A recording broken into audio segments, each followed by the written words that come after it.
All right, you guys, I'm gonna kind of do something a little different in this video, but you know, it's late August now. It's hot. It's supposed to be 108 today. It's supposed to be 111 tomorrow.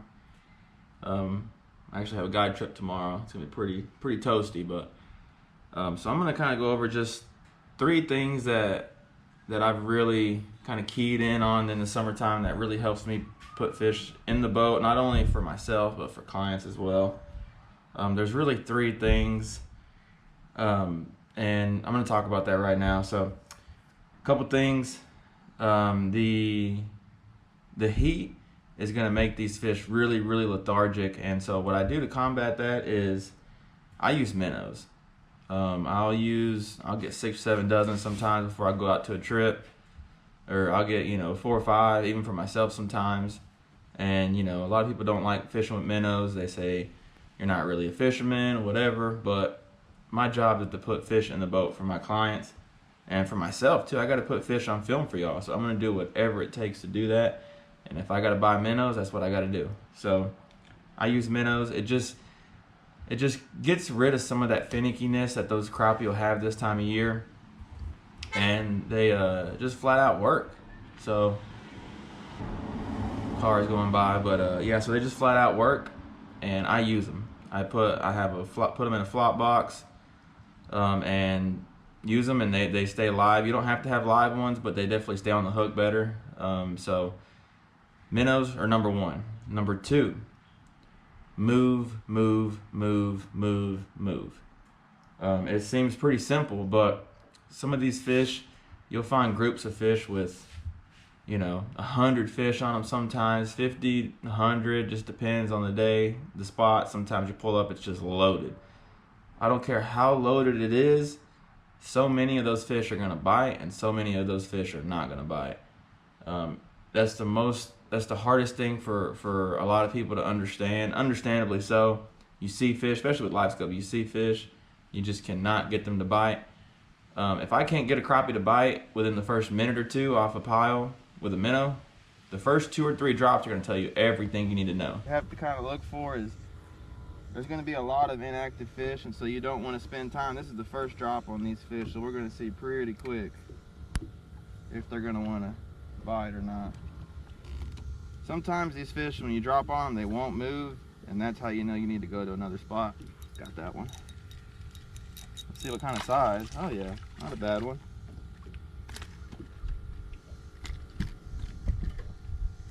Good Texoma fish.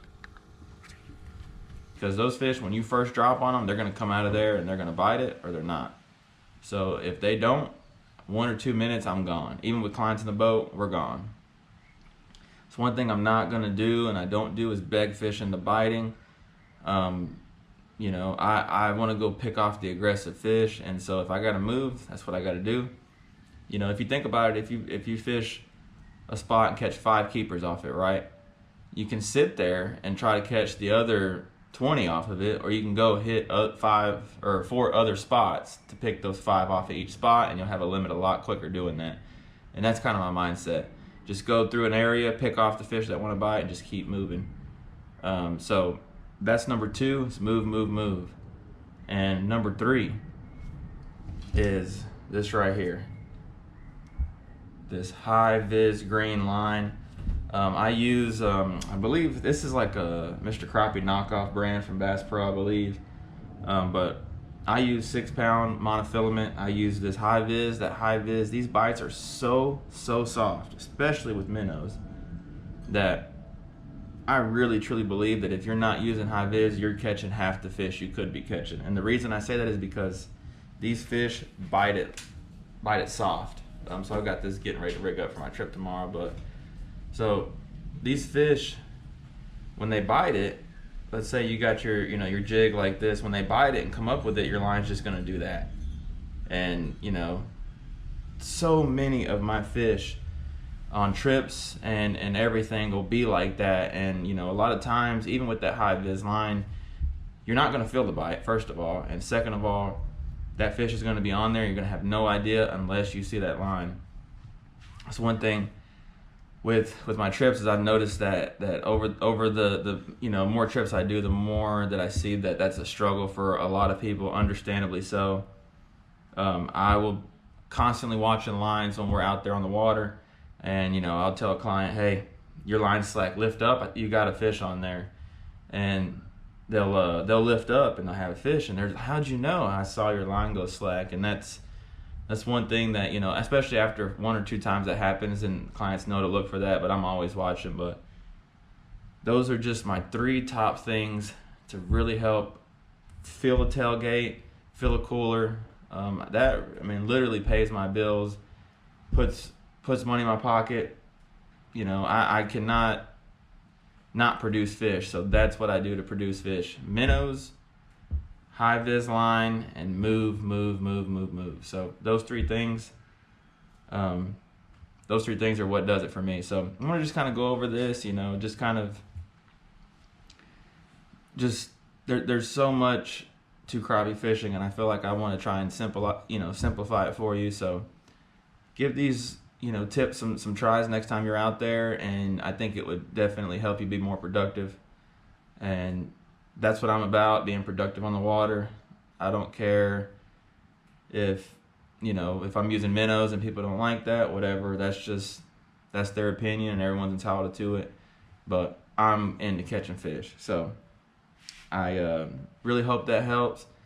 You guys, I'm guiding is slowing down big time for me. It's just, the heat, school starting up, stuff like that. So if you're interested, or if you're interested in getting in the books, September, October, when it gets cooler, give me a shout. I'm going to be running $50 off on weekday trips on certain lakes all the way up until October 1st. October 1st, I will be going back to full rates just because there won't be as many people on the water on the weekend. So, if you're interested in that, I'll leave all that link down below. Flop box as well.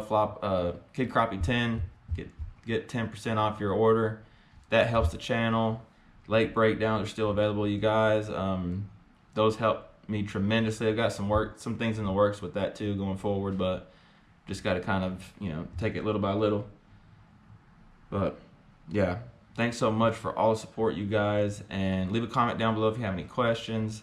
Subscribe if you can, hit that notification bell. That really helps me out, so every time I post, you guys get notified. And guys, thanks so much for the support.